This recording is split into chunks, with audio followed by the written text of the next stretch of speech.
Hi, I'm Jeff Franke, Editorial Director of Manufacturing.net and Manufacturing Business Technology. Welcome to Security Breach. You know, we talk a lot about change on Security Breach. Some of it's good, and obviously some of it makes us want to just tear our hair out. Well, today's episode, surprisingly, should go easy on the scalp. First, just a bit of housekeeping. We're switching the frequency of Security Breach from weekly to bi-weekly. The change is going to allow me to spend more time on each episode, which is going to translate to greater depth and expanded coverage on all the pressing topics of industrial cybersecurity. And remember, this is your podcast. Let me know your thoughts and feelings on the change and anything else you'd like to see on the show. The other positive change is simply a product of industrial cybersecurity's evolution. This episode will focus on the IOCONTROL malware strand recently detected by Noam, Moshe, and Claroty's Team 82.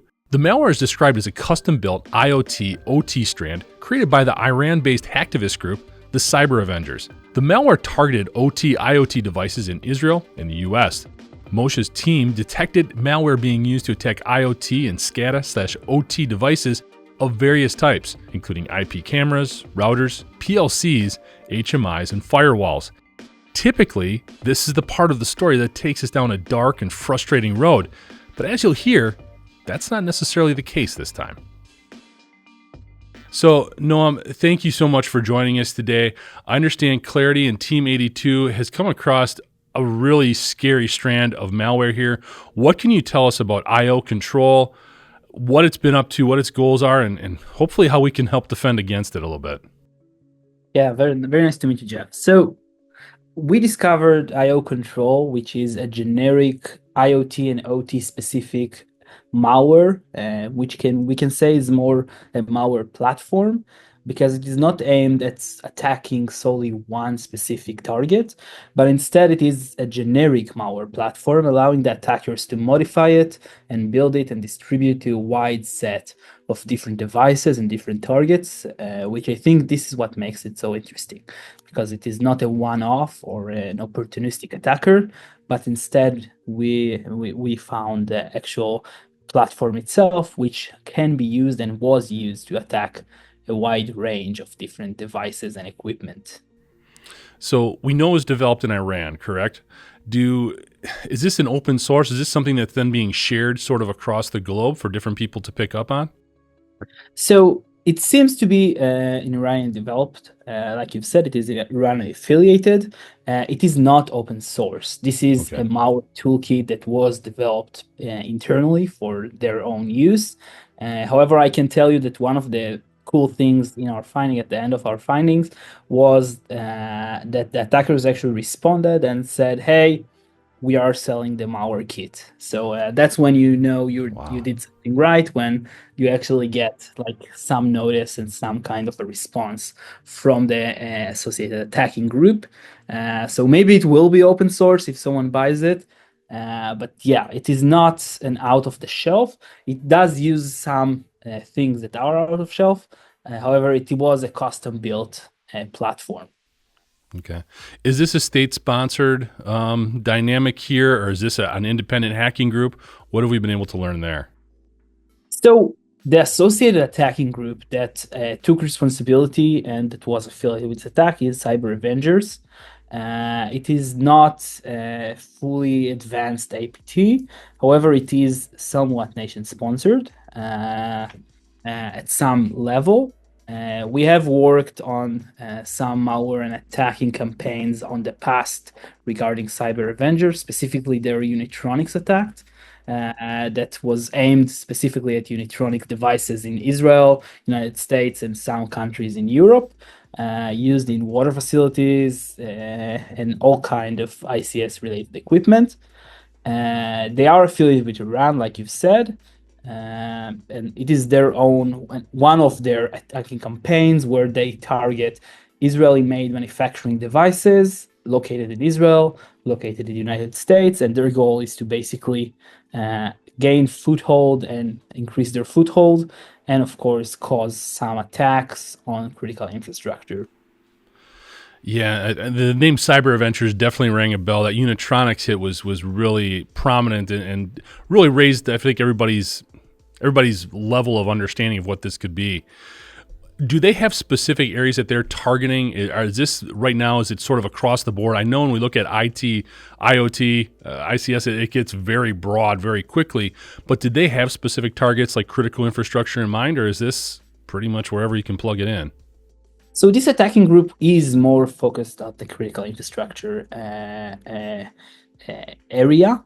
However, in this specific attack, we see a wide range of devices being attacked. So it comes from critical infrastructure like PLCs, HMIs from many different manufacturers.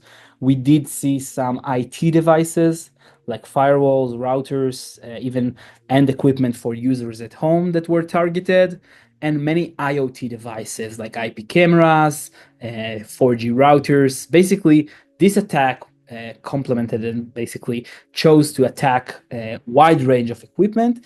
However, once again, less of your equipment that you have at home, and instead more critical infrastructure and, of course, organization and companies. Now, I think one of the more interesting things that we see in this change from the Unitronics attack is the actual thought behind the attack.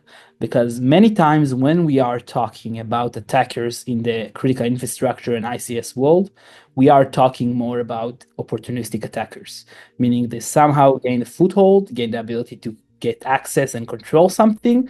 So they attack it and do some kind of ransomware, DDoS, you name it. However, in this case, this was not it. Because instead of doing some kind of a provocation or doing a ransomware, they chose to be covert and basically have some kind of a rat and a backdoor on devices to increase their foothold, maybe even move laterally, and sit dormant, waiting for the right time to strike. So we do see some kind of an advance in this field. It was not simply, hey, we did it, we gain access, see the scary screen, like in the Unitronics attack, where the goal was to spread fear and panic. But instead, here we see actual cyber operation and network operations, and the goal of getting internal access into companies, organization, infrastructure, you name it. Yeah. So that I guess I'm reading that as meaning they could do whatever type of attack they wanted to, whether they wanted it to be ransomware, a denial of service, if they wanted to steal data. Really, it's across the board in terms of whatever they wanted to do, right? Yeah, exactly. Because when we're talking about malware, we say that system is king. If you have the ability to execute arbitrary code on devices and you keep this ability, meaning it's not just at the time of infection, but instead you connect this device, this exposed and vulnerable device to a CNC server, then you are able to execute code later on when you choose to, and to be able to strike however you see.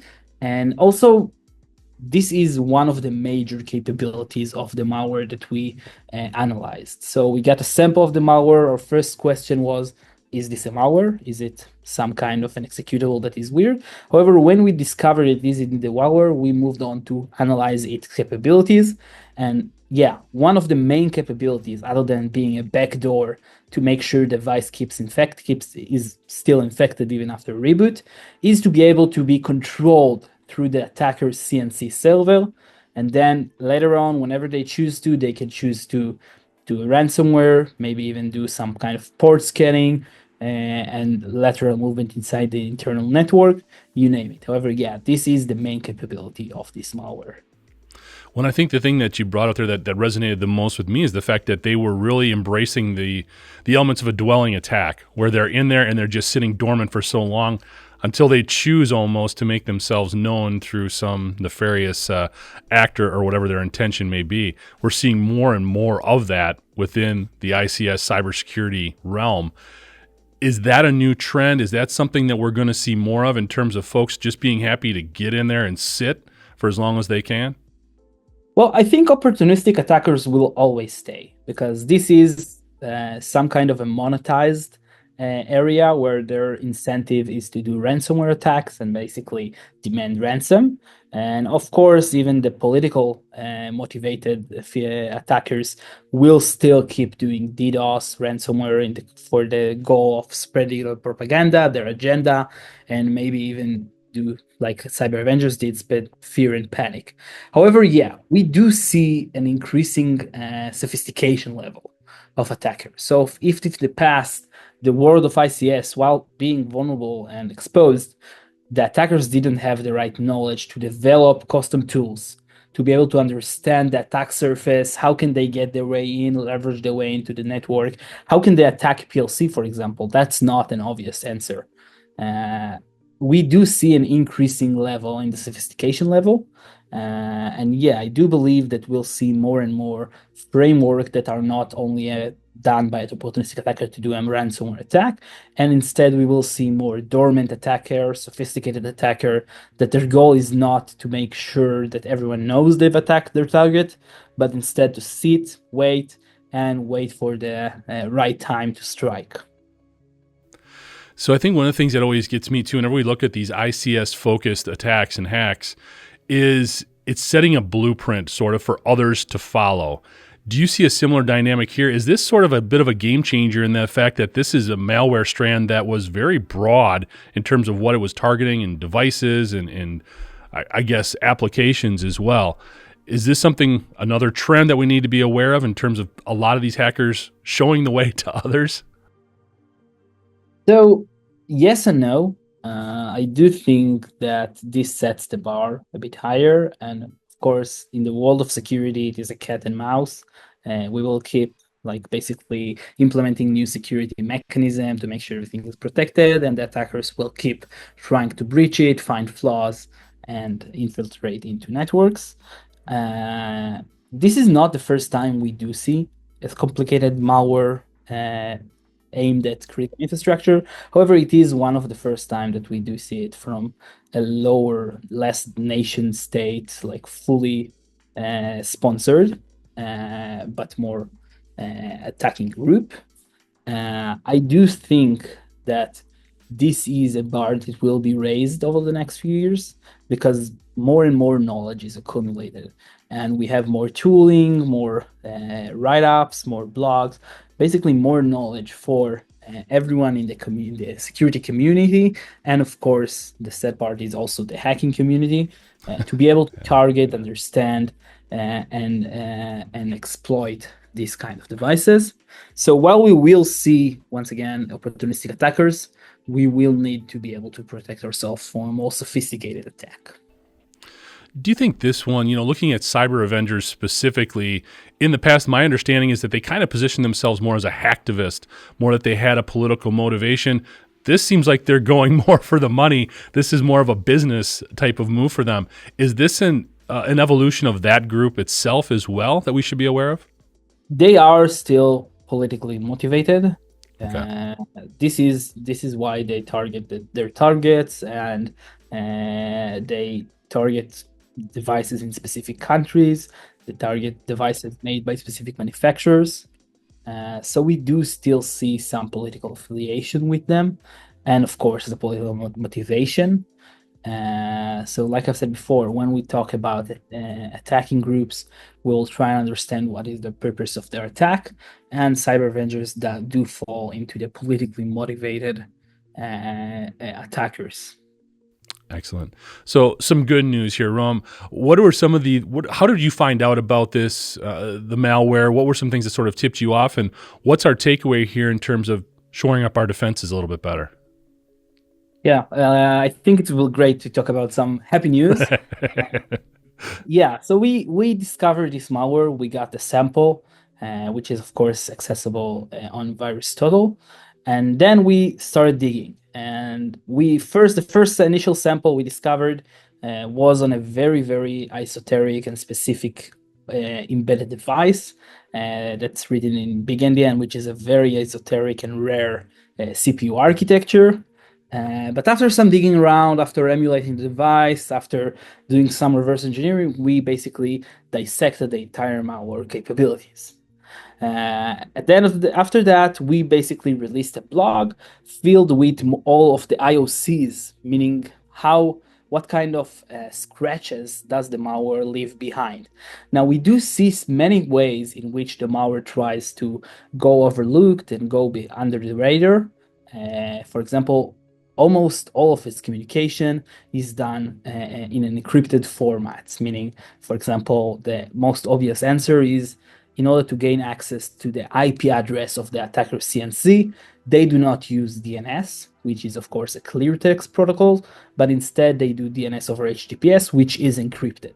So this makes it more evasive. And basically, the goal here was to go under the radar and make sure that they will not get caught. However, we did still find a very long list of IOCs, which are basically things that the malware leaves behind or does that could be used to identify it. And we released, of course, the full list on the blog, all kind of files, IP addresses that the attackers work against, targets, everything you can think about. And of course, after that, we also dissected the actual malware infrastructure that was used by the attacker, meaning the actual CNC servers that the attacker set up that was used to control all targeted devices. Now, I can tell you that this campaign is no longer running, at least not from its original infrastructure, because the domain used by the attackers was seized by the FBI. Meaning currently any malware that was running the same version that attackers used will reach back into attack to FBI controlled servers. So it is not actively running in the same infrastructure. However, once again, we need to look at the different equipment and the common denominator between this equipment that was targeted. And many times we see internet exposed devices, meaning devices that open their ports and basically their gates to the world, telling hackers, hey, come, reach, feel free. And of course, devices using bad credentials, having 1 day's vulnerabilities. So once again, in order to make sure to stay protected, you do need to understand your exposure risk, your network exposure. And many times people don't know that their devices are exposed on the internet. So this is a very common scenario that you see internet exposed devices. Well, we'll definitely post a link to that blog in the notes for the episode so people can see everything that you guys found out. It's great to hear the FBI was involved and shut it down, thanks to your efforts as well. You know, you mentioned too earlier on in the conversation how there's been more communication amongst all the stakeholders in the industry, sharing information, letting them know when these types of events arise. Are there other things that we can be doing to help? We're always chasing the hackers, but are there things that we can be doing to, I don't know, share information better or do more things to stay involved so we can try to at least stay closer to them? So I think we do see an increase of security in the OT and ICS realm, because if you go way back, not even way back, even a few years back, you do see that the concern for security was not an issue. Like people, it goes back to the days where devices were not internet connected at all, not even like not Ethernet connected even, but instead over serial. So everything was not exposed, and then we could have full trust in everything. However, because the actual tool set, the community involved, and the devices evolve, we connect more and more devices to an Ethernet connection. And of course, we need to make sure they are secure. So I think one of the best thing that we see for the community is more and more researchers like what we do, however, many more, that take a look at different devices, different equipment, and basically try and identify vulnerabilities and issues in them and securely, responsibly disclose it to the vendor with the goal of just fixing the issues. This is actually my full-on day job, is to take a look at different equipment, mainly OT, medical, and some IoT, research it, reverse engineer it, try and understand how it works, and in the process try and find vulnerabilities and uncover them. And then we basically build a whole report, build POCs, everything, and reach out to the vendor and tell them, hey, here is our research, please take it, please implement the fix. That's it. That's all we want, is to make sure that you have a fixed version. And this is a good way to stay secure, because if we see devices with hard-coded passwords, they are an easy target for attackers. And that way, I mean, at the end of the day, it's a black box. You don't know what's running behind the scenes. And if a researcher didn't do some research, or of course the companies that are also raising the bar and making sure more security validation is done, more security not as a feature, but security as a cornerstone is done, This way, we increase the level of security and hardening on our devices and better protect them. Absolutely. There's some parallels to what Cyber Avengers did previously. You mentioned the Unitronics attack. In terms of they took advantage of devices that are connected to the internet. I think there were still some admin passwords in the past that were being used that they were able to exploit. But getting back to that connective element, we're trying to leverage all this Internet of Things technology and use it for operational efficiencies, which is great. But in the process, and I know this is sort of a loaded question, are we over connected? Do we have too much stuff connected to the internet and too visible in some ways? Or is it just being better at security? It's both. I mean, many times we have so many devices. Like Yeah. if you go to a customer, they'll have so many OT, IoT, basically any kind of internet connected device. And many times if you ask them, hey, what is your inventory? What do you have? They'll miss 50% of it. Yeah. So the visibility is the main issue here. Because if we don't know that we have something in our network, we cannot protect it. And this is like the first step is to first know what you have. So I believe like we see the world is going into a more connected way, and it is good, it is okay, and it's perfect. This is how it should be. However, we need to also go along with it and make sure it is done securely. So I would say the first step into securing your company, your organization, anything like that, is to know what you have. And after that, know what is your security exposure, meaning what is the risk here? What am I exposing? What am I not exposing? How am I mitigating risk? However, once again, first step is always know what you have. And this is a very big issue because we're talking about devices that are not easy identifiable. I mean, for example, if you go in the way of a manufacturer, they could have hundreds of sites all around the world. Some of them are not even manned constantly. So it is not an easy task. No, that coming back to that inventory management or knowing all of your connection points, that is a continuing a pain point, especially in manufacturing right now.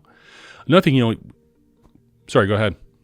No, yeah, I completely agree. I see many times, like people don't know what equipment they have because they've had it over who knows how many years, added more, and Yeah. they do not. Many devices are not managed, meaning they are not Windows machine that are connected to your Active Directory, and you can fully control them, fully see what is in your fleet.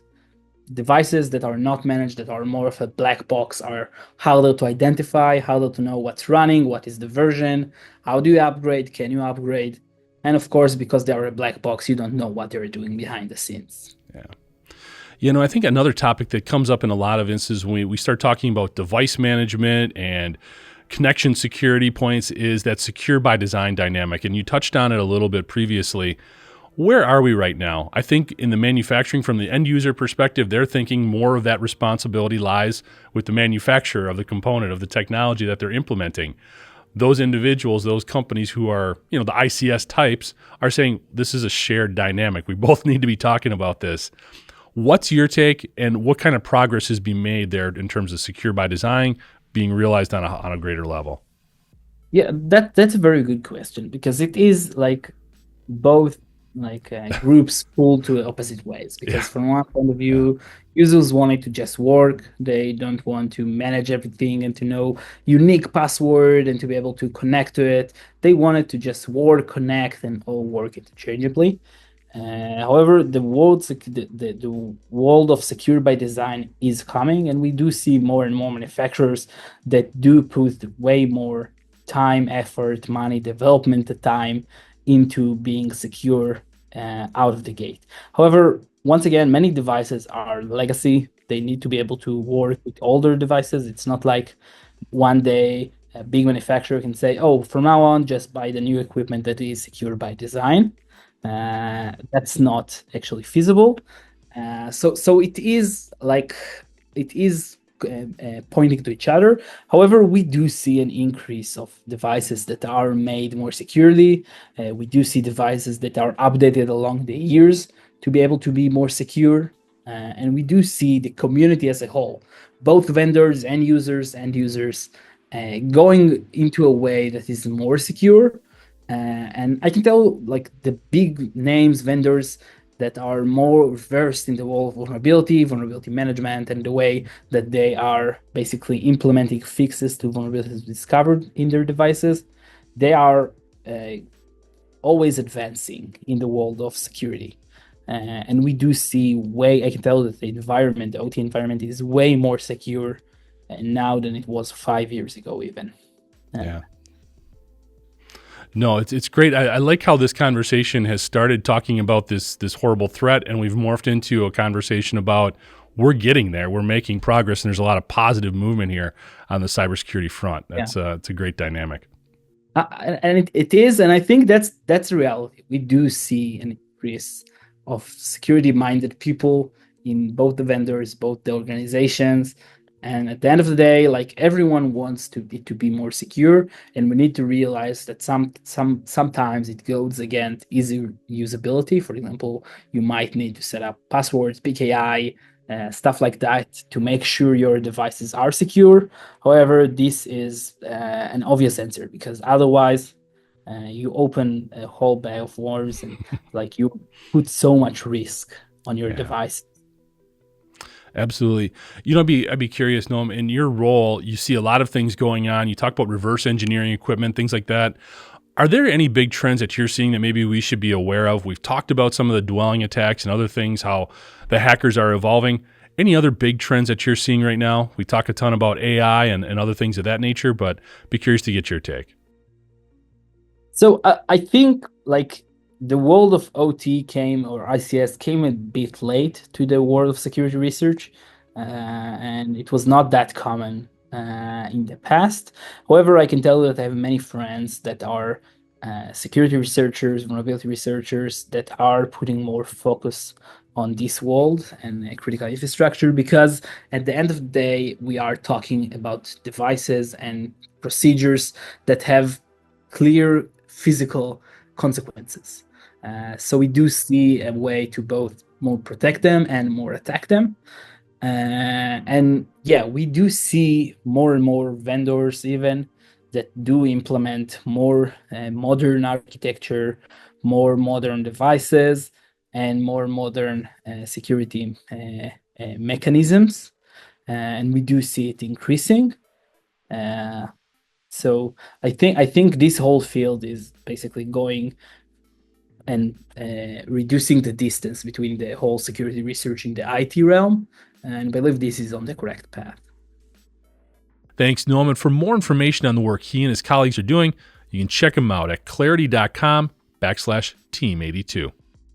Also like to thank you for joining us today, and to catch up on past episodes, you can go to manufacturing.net, IEN.com, or mbtmag.com. You can also check Security Breach out wherever you get your podcasts, including Apple, Amazon, and Overcast. And if you have a cybersecurity story or topic that you'd like to have us explore on Security Breach, you can reach me at jeff@ien.com. For Noam Moshe, I'm Jeff Ranke, and this is Security Breach.